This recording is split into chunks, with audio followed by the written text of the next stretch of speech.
I'm Amanda. I'm with the For a Good Cause team, and I am here today with the other Amanda from Foothills Animal Shelter, and we are discussing their work, not only with their organization, but their partnership with For a Good Cause. And I'm excited to talk about your fundraising campaigns and strategies today, Amanda.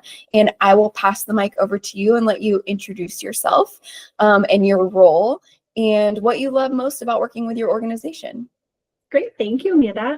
Also Amanda over here in Golden, Colorado at Foothills Animal Shelter. I am the Director of Philanthropy for Foothills. Work on a small but mighty team of five fundraisers who also support administrative and community outreach efforts for our organization. So a lot of moving pieces for us. And I've been doing fundraising for about, almost 12 years now. So been in the animal welfare space for almost 16 and in fundraising specifically for 12.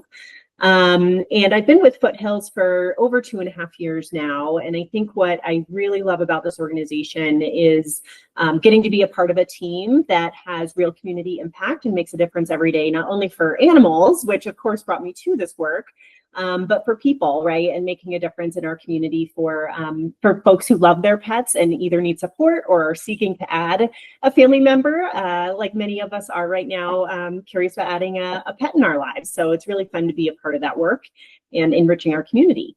That's awesome. And I'm very excited to talk to you today with as much experience that you bring to the table. Like 16 years in animal welfare, you said. That's a long time. Bananas, it's flown by. Yeah, that's great. Okay, so what do you love the most about working with Foothills Animal Shelter specifically? So Foothills Animal Shelter is one of the largest animal shelters in Colorado. And we're the largest single campus agency in Colorado. So we serve about 9,000 animals a year, and we do it on one campus, whereas some of the larger organizations have a few campuses. So there's a lot of coming and going here, which is always great. There's always a new thing going on, and you're learning something new about animal welfare or about the community. And I also think specific to this organization, I really appreciate how mobile it is and how flexible it is, right? So as needs are emerging or as conversations are developing, we're able to consider new approaches to care or new offerings to support our community. And I just think this team is really creative and really problem solution oriented. That's awesome. I love that. Okay, so you've been working with this particular organization for 2 years as the Director of Philanthropy. But when you came on board, was Foothills Animal Shelter already working with For a Good Cause, or was that a change that you made? No, Foothills Animal Shelter actually has been with For a Good Cause for several years prior to my arrival here. So I had experience. I did not come into this organization with experience with For a Good Cause, but really appreciated all of the tools that were available to help me and my team familiarize ourselves with the platform and leverage it for our continued success. Over the last several years, there's been just increased demand on philanthropic efforts and fundraising needs. So our ability to have a really functional and flexible and user-friendly platform to engage our community has been really helpful with For a Good Cause. That's awesome. So today we're going to be talking about just maybe some fundraising campaigns you're proud of, if you want to highlight any of those specifically. But I would really love to hear about your monthly giving program. You guys have a wonderfully branded monthly giving program. And so I'll ask you some questions with that in mind. But if you think of other, like your annual campaigns or, events throughout the year, I would love to hear about those too. And a lot of folks that will enjoy this case study also come from, working at animal shelter or a small nonprofit that supports animal welfare. So any ideas and experiences, especially someone with 16 years, please share them with us. Only other people can benefit. So I'm glad to have you here today. But okay, so as far as the monthly giving program goes, what led Foothills to start the program? Yeah. And what was that like in the beginning? I'm not for sure if you were there when they began, but yeah, anything that you would like to share about that experience? Yeah. I actually have to give a lot of kudos to the team that was here prior to me. They set up this program several years ago, I believe with the initial launch of Leveraging for a Good Cause. And our giving program, unsurprisingly, is animal themed. So we call it our Paw Program. Would give all of that team a lot of kudos for setting it up and kind of putting those initial building blocks in place. And currently the Paw Program is managed by our community engagement manager, and she does a wonderful job of not only providing, timely, acknowledgments and stewardship, but she's in touch with those donors in a customized individual effort as well. So over the last 2 years since she's joined the team, she's actually coming up on her anniversary in August. She's implemented, anniversary gifts and stewardship letters. We also send annual tax summary letters to those supporters. So typically we reserve those efforts because it is such an undertaking for some of our major donors. So kind of over that $1,000 in annual giving, but for these PAW donors who are so connected and so engaged with our programs, we want to make sure that they're getting all of the information they need and they really understand their impact, on an ongoing basis, but definitely on an annual basis as well. So Beth's done an incredible job of keeping them, apprised of all of the programs and all of the things that they make possible, but also, just getting to know them and understanding what their giving goals are. Mm-hmm. How many members do you have in that particular monthly giving program? Oh my goodness. Well, it varies depending on the specificity. So I can get you the For Good Cause numbers, but I don't actually have it off the top of my head. Yeah. The part of, you can really sign up to be a PAW member through a variety of platforms. So it's really just that recurring giving behavior.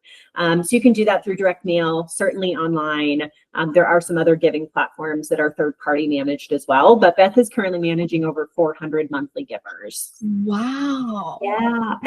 She's busy. Yes, I was gonna say, with all of those communications and like building those relationships, 400, that's wonderful. Yep. Yeah. So in the last couple years, were there any particular challenges that you all were using your fundraising software or just like your fundraising creativity to meet those challenges? Or when you came on board, were there any new goals that you were chasing down as a team that have occurred over the last couple of years?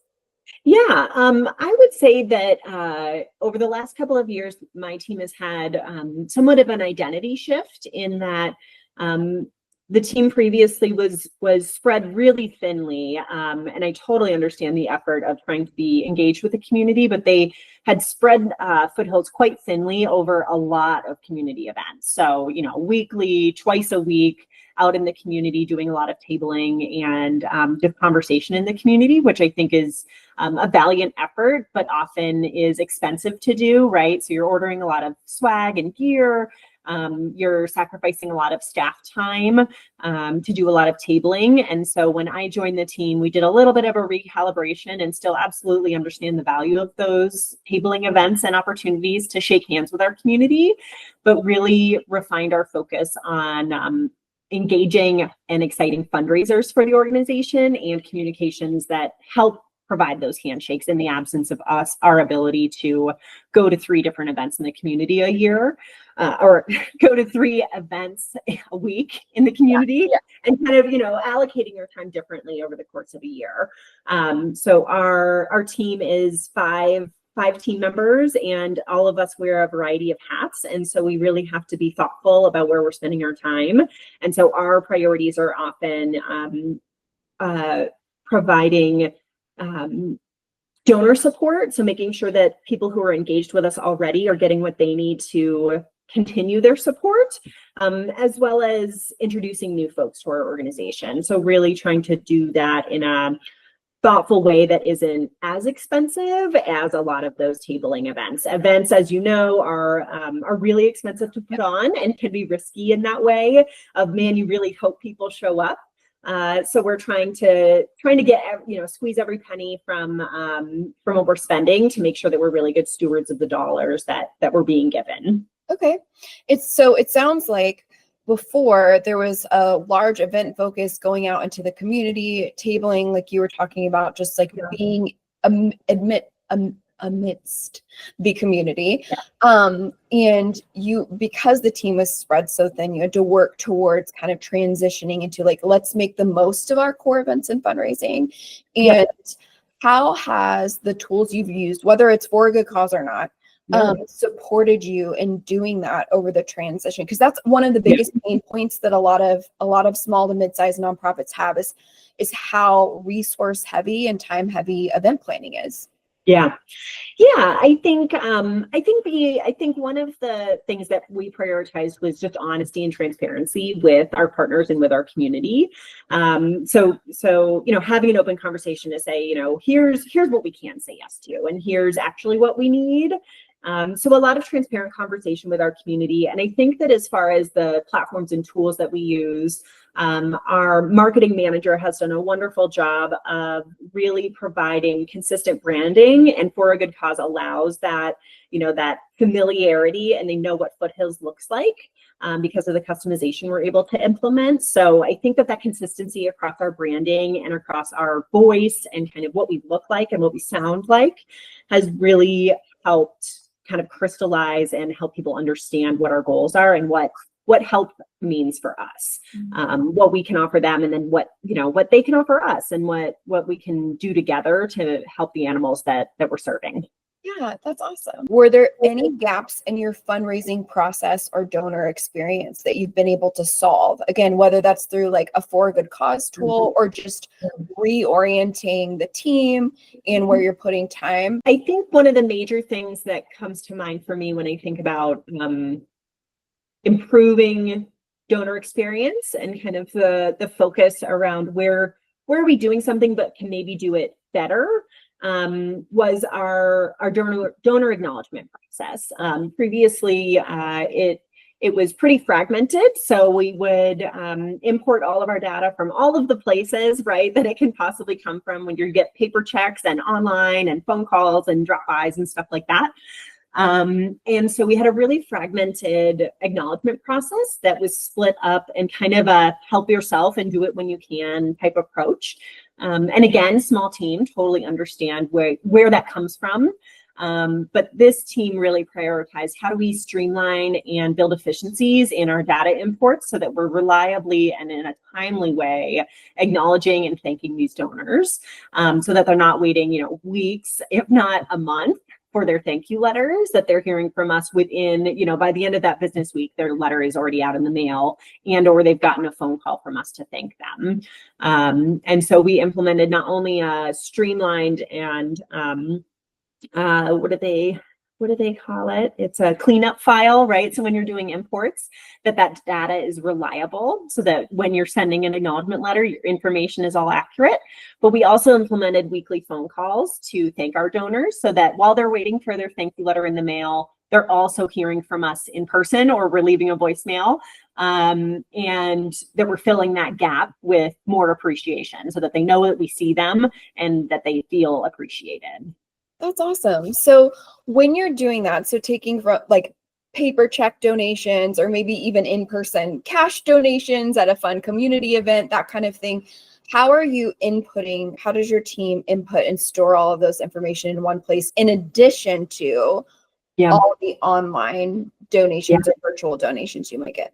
Yeah, I am not the best person to answer that question as far as like the intricacy of that process. But what I do know is that our development coordinator is centralizing all of that data, right? So she kind of has her daily task list where she's entering all of that information, whether it's a paper check or somebody called and provided a credit card or dropped by the front desk.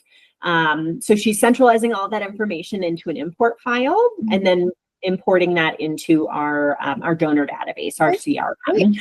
Awesome. And she does the same thing with the For a Good Cause donors as well. So she has a really reliable cadence that she's providing that information and updating it into our donor system, so that then she can use that data to combine everything and then complete all of the acknowledgement letters, which then also prompts the thank you phone call list. So it's all related in that way. Yeah, that's awesome. I think it's really helpful for other small teams to hear about that process and how other teams are taking it on. Okay, so my next set of questions. Were there any specific metrics over the last couple years that you were hoping to improve, like donor retention, recurring giving, event attendance, that kind of thing? Yeah, I think one of the biggest things in philanthropy is always outperforming the year prior, right? But that can mean a lot of things. But I think, the continued pressure on an organization's reliance on fundraising dollars, as not only do we have fundraising dollars, but we also have service revenue, and that's kind of maximized. Once you are at building capacity as an animal shelter, your service revenue is what it is. However, your veterinary costs, your payroll costs, those things continue to grow regardless as to how many animals you're serving and things like that. Just kind of the results of inflation and all of those moving parts. And so fundraising reliance continues to grow. And I think that is one of the challenges that our team continues to experience, is our team's not getting bigger to grow with that fundraising. And so we're relying on partners like For a Good Cause and really trying to focus our efforts on not only acquisition and donor acquisition, but on retention and growth, because those are folks who are highly engaged with your mission. They're familiar with your work. And so they're so beneficial to the continued growth of your organization. So I can't give enough praise to our PAW members, to our recurring donors who provide that sustaining support, so we can rely on that funding. We know what we're going to have, and we know what we're going to be able to spend on these animals and what our programs can grow into, because we have sustaining givers. So the Paw Program in particular, we've been putting a lot of focus on a good donor experience and a reliable point of contact through Beth and myself. And our goal of 10% or more growth in that program every year, we've been hitting it for the last 2 or 3.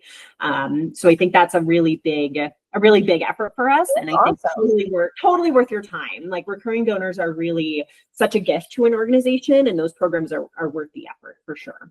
That's so awesome. And it makes sense, like, especially with all of the effort that Beth, I think you mentioned Beth is your outreach coordinator, correct? Yeah. So with all of that effort that she's putting in with those 400 different members throughout the year, it would pay off in that 10%, goal being met year over year. So that's awesome. Yeah, it's great. Okay. So next set of questions.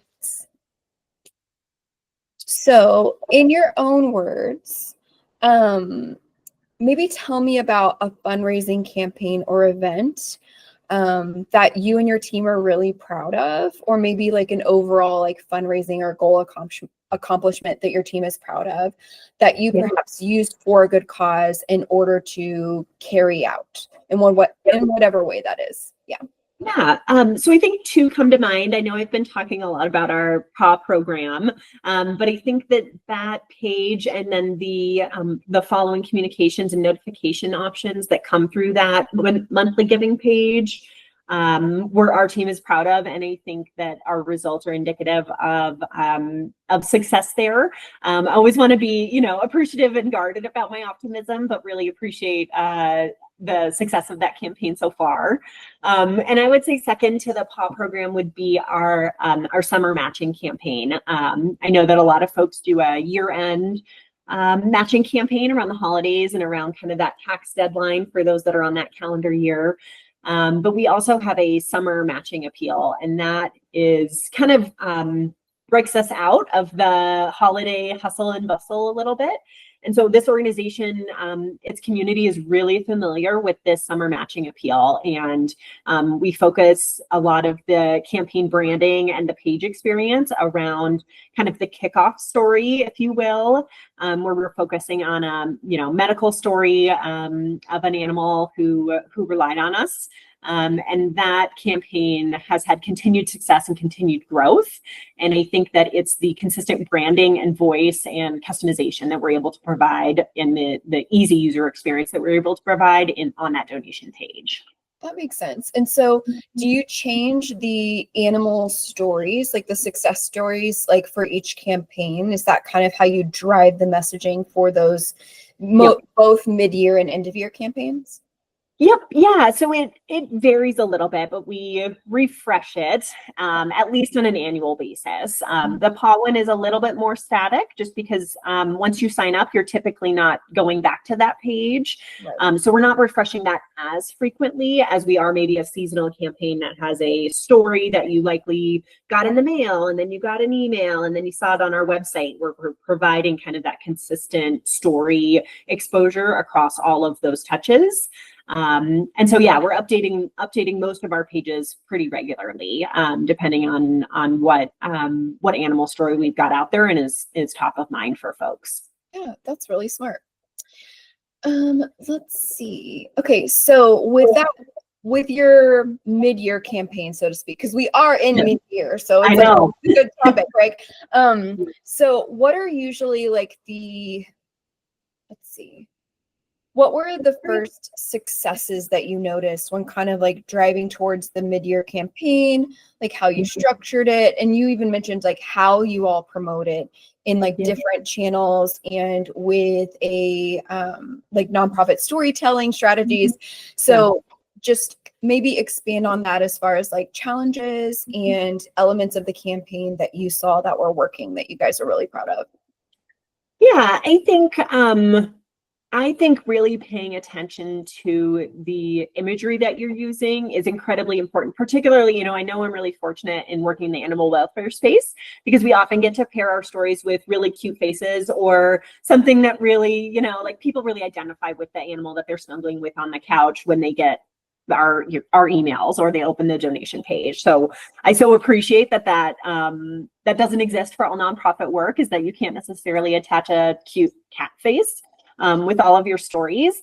But I think that using compelling images that also promote animals and not necessarily put down,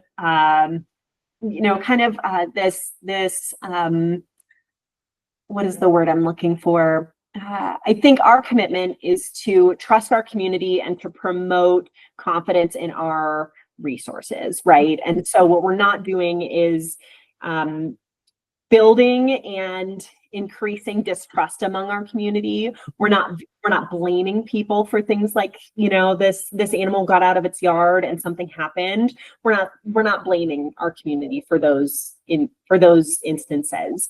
It's really about getting behind the animal and let's all help build them back up, right? Like let's all help get them a fresh start. And so I think that optimism is helpful around not putting each other down, right? Like let's build each other up. Let's be here for the animals. We all can align that they need somebody and let's do it together. So I think that's incredibly important as far as our voice and what people can rely on us for in those campaigns. Certainly I'm not rose-colored lenses around, these bad things do happen to animals, but I think that really what our organization tries to focus on is the impact we can have together on giving them a fresh beginning, not the put downs of our neighbors and the choices that they're making, but how we can all support the animals in our care and what we all need to do together to make that possible. Yeah, that makes sense. I'm not naive enough to think that those terrible things don't exist in the world. Right. They totally do. But animal shelters, when I was growing up, and it sounds like we're of similar age, but right, I think of pound puppies. I think of you take your animals to the pound, and the pound is a sad place. And I think that animal shelters have done an incredible job, and I'm really proud of Foothills over the last several years of the efforts that they've made to say, we're a safe place for pets. This is a brave place to be. Like, if you need help, you can come here without judgment. And so I think that those continued incremental changes over time are really important to help people trust and build confidence in animal shelters, as opposed to this sad, scary, dark, dirty place, as this bright, hopeful place where new beginnings happen and you're met without judgment and you're met with compassion. I think it's very different than the places that existed when you and I grew up, and that's great. That's totally, that's where we want to be going, right? Yeah. Yeah, I love that. I feel like that's such a great angle to like do your work from in your community, that people can come there without judgment if they need help, if they do need to surrender an animal for whatever reason, and that they can surrender them safely, and that they'll be well taken care of. I love that. Like, has your donor retention team changed or stabilized over time, and what does that look like in the last couple of years? Yeah, I think that like I said, I've been here for about 2.5 years, and I will acknowledge that for 1/4 of one of those years, I was on maternity leave, right? So I think I'm missing a little bit of like firsthand experience, but I can tell you that from my reporting perspective, that our trajectory and how our fundraising is growing more than 15% a year. So I would need to get back to you as far as the individuals who participate. I think one of the things that's tricky when I look at those numbers is we have a great problem in that a lot of folks are moving, not a lot, but there's a handful of impactful giving that is moving from individual giving to donor advised fund giving. And so there's some different vehicles and things like that. And so when I pull raw numbers, I think that those, without some additional data checking, can look like there's more attrition than there is, because people are selecting different giving channels as they're, coming up on retirement or thinking about estate giving. So I would need to double check some of those retention numbers for you. That makes sense. So over the last couple of years in the fundraising campaigns that you've run, and even the like growth in the reoccurring giving, did you meet or exceed your fundraising goals, and how have the results affected how you're planning future campaigns? Yeah, we are so appreciative of our community because we have been able to meet our fundraising goals. And like I said, those goals have been growing annually. And so they're achievable, but ambitious. So we're looking, we're kind of performing in that 15+% year over year, as we go into the next budgeting cycle. This year in particular, our budgeting goal was a little bit more aggressive than that. So I think that we're going to, it's going to be down to the wire as far as year end. But I think that we have a lot of the critical pieces in place, right? So we can steward our existing supporters. We're ready to acquire new donors and thank them in a timely way so that we can get them on board and they feel seen and heard and appreciated. We're out in the community in thoughtful, engaging, meaningful events. And our team is ready for growth when the budgeting opportunity presents itself. We know where we want to grow. And so I think a lot of the pieces are in place to support continued expansion of our budget and continued demand on our fundraising. That's great. Was there anything that has surprised you over the last 2 years, like maybe a favorite story or donor moment, or a moment where you're like, oh my gosh, this is all working, like we're meeting all our goals, this is really exciting? So like any moments that stuck out to you over the last couple of years? Sure. There's a few individuals that I've connected with over the last several years that I think have been just personally really impactful to me. And I think one of the things that I, always read about in donor surveys and in A/B testing and all of these research studies you read, right, is that canine-centered stories raise more money. And I have continued to be so excited and inspired by these folks who step forward and say, I love a cat story. Like, tell me about cats and tell me about the difference you're making for them and how I can help them too. So we actually have a really big cat fan base here. And some of our biggest supporters are, our feline fanatics. And I think that the couple of relationships that I've developed with those folks have really helped open my eyes to of course, there's broad strokes and statistics and all of the things, but for us in our community, we have a lot of cat lovers, and I just really appreciate my relationships with them and them advocating so fiercely for those cat companions of ours. And I think that it's kind of opened our eyes to acknowledge more species beyond dogs. I think a lot of folks, when they think of animal shelters, they think of dogs, self-included. I owned a dog for 15 years, and a lot of folks I talk to, that's where they kind of start their conversation around animal shelters. But there's so many different animals that come through here. Last week we had a goat. We have chickens regularly. Like talk to your local agency and learn more about what they do. But I really appreciate the cat perspective being added to my life in a more robust way. And I think this community has really just driven home for me that, everyone's got something that they're really excited about. And I just really appreciate those cat connections that I've made over the last couple of years. Yeah, I love, as someone who has two very silly cats, very active cats, I love to hear it. But that's a really wise point, that, basically tailoring your stories to your community, despite, best practices, or like you're saying, like A/B testing and everything that you've known about animal welfare and what resonates with people, that, just resonating with your community is the most important. That's very listen to them, right? Like they're going to tell you what they're excited about. And again, not to discredit any of that, like larger national trend and things like that. That's absolutely, I'm not going to argue that. But for our community, we have quite a contingent of people who are really excited about the efforts that we put into our cat programs.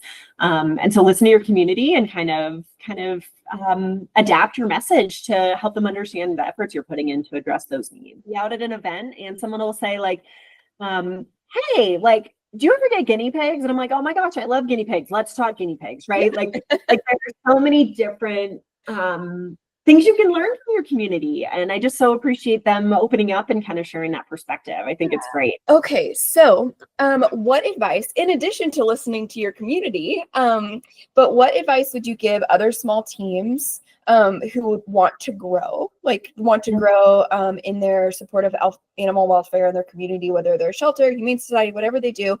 And what advice would you have for small teams who maybe want to grow a reoccurring giving program like you all have done at Foothills? Yeah.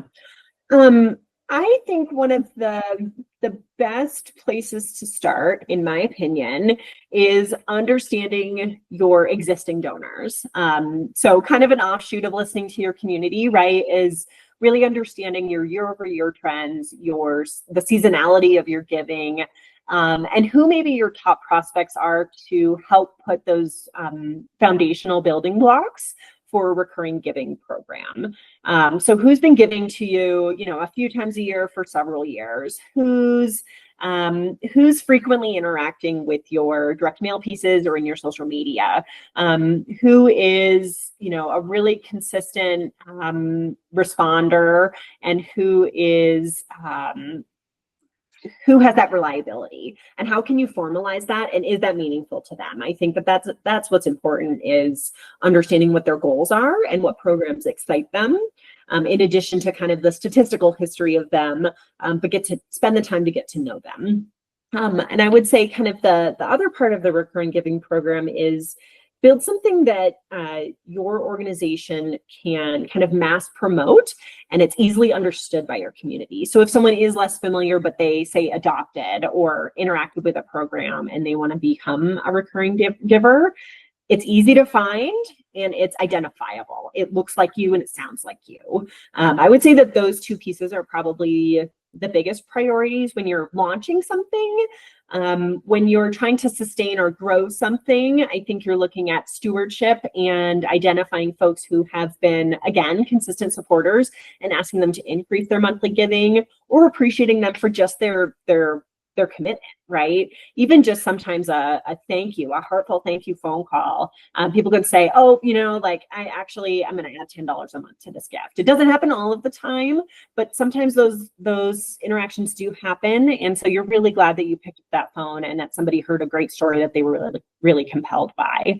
So it depends on where you are in that journey, but I would say that continue to revisit your donor insights from your donor management and make sure that you have a stewardship plan in place to retain them, because it's certainly more cost effective to retain donors than it is to acquire new ones. So you want to take really good care of the ones that you do have.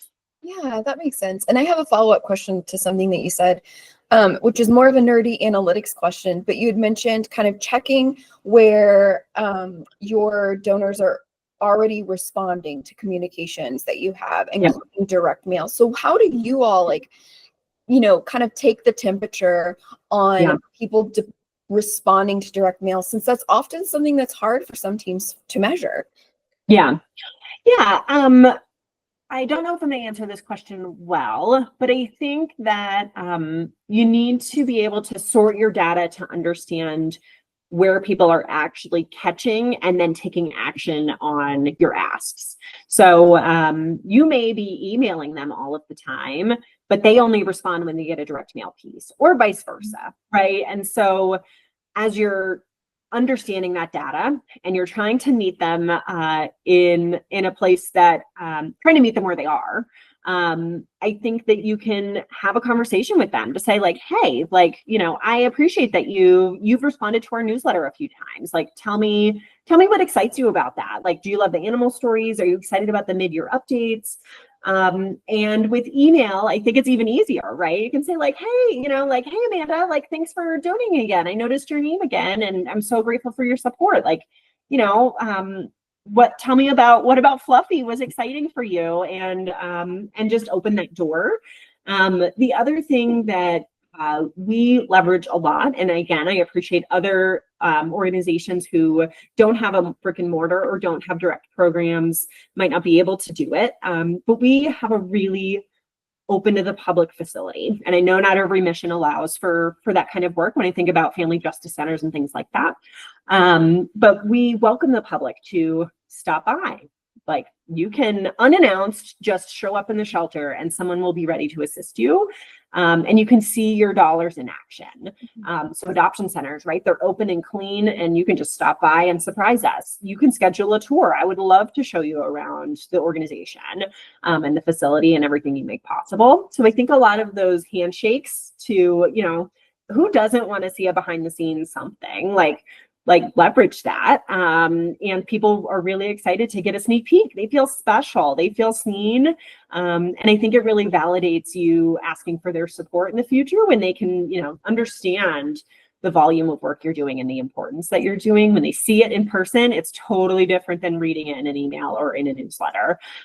So I would recommend offering those experiences as well, whether they've supported or they're just curious and they reached out because they're setting up their legacy plans. I think that just having an open facility as an animal shelter is really critical to meeting new people and keeping the ones that you have already excited about it.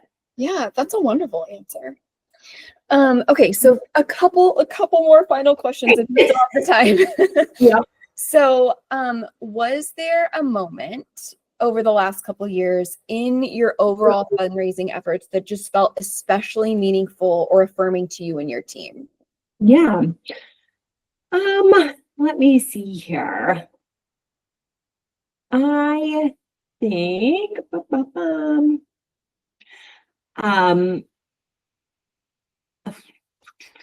and you know what? It could have been the cat story. That could be it. If you don't feel like you have a story that you want to share, that's okay too.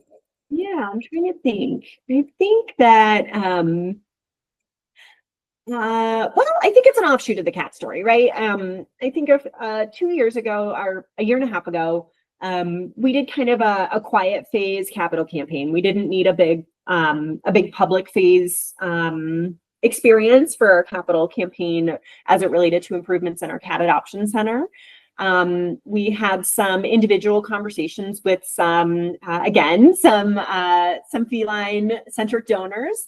And they made this incredible renovation possible in our cat adoption center. It added natural light, it expanded the space vertically and, across the floor of how much space the cats had while they were in our care.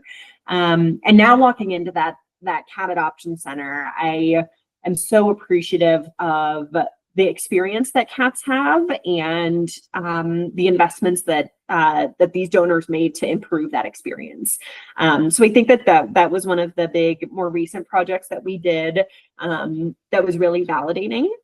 And I think that every year, this is kind of the double edge of philanthropy. I always look forward to holiday fundraising. It's crazy, and you just kind of hold on to, you just kind of like hold on and, enjoy the ride. Grin and bear it kind of thing. But I think year-end fundraising is really great. It's busy.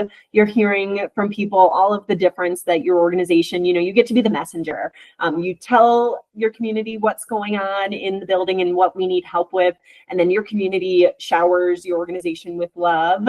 And we get to tell the rest of our organization that. So I think as a development professional, our team really looks forward to being able to facilitate that conversation of love and appreciation both ways. It's just this big love fest of we love you and you love us, and isn't this great? And look at all the things we make possible. And I so enjoy year-end fundraising for that experience. It's exhausting and fantastic. Yeah, for sure. I used to work at a nonprofit in college for a couple years, and our Christmas event was a blast. It was so much work. But it was an absolute blast, and everyone's in the spirit of Christmas and giving, and it was lovely, What do you and/or your team appreciate the most about working with For a Good Cause as your online fundraising platform? Yeah. I would say one of the things I appreciate most is the responsiveness of the team. So not only are there online help resources, but when I can't quite find the answer I'm looking for, or maybe I don't understand the answer that I got, I have a really responsive team that is, right there to help. And they'll either, shoot me an email back right away or jump on the phone, regularly offering support calls. So we think that responsiveness has been incredible.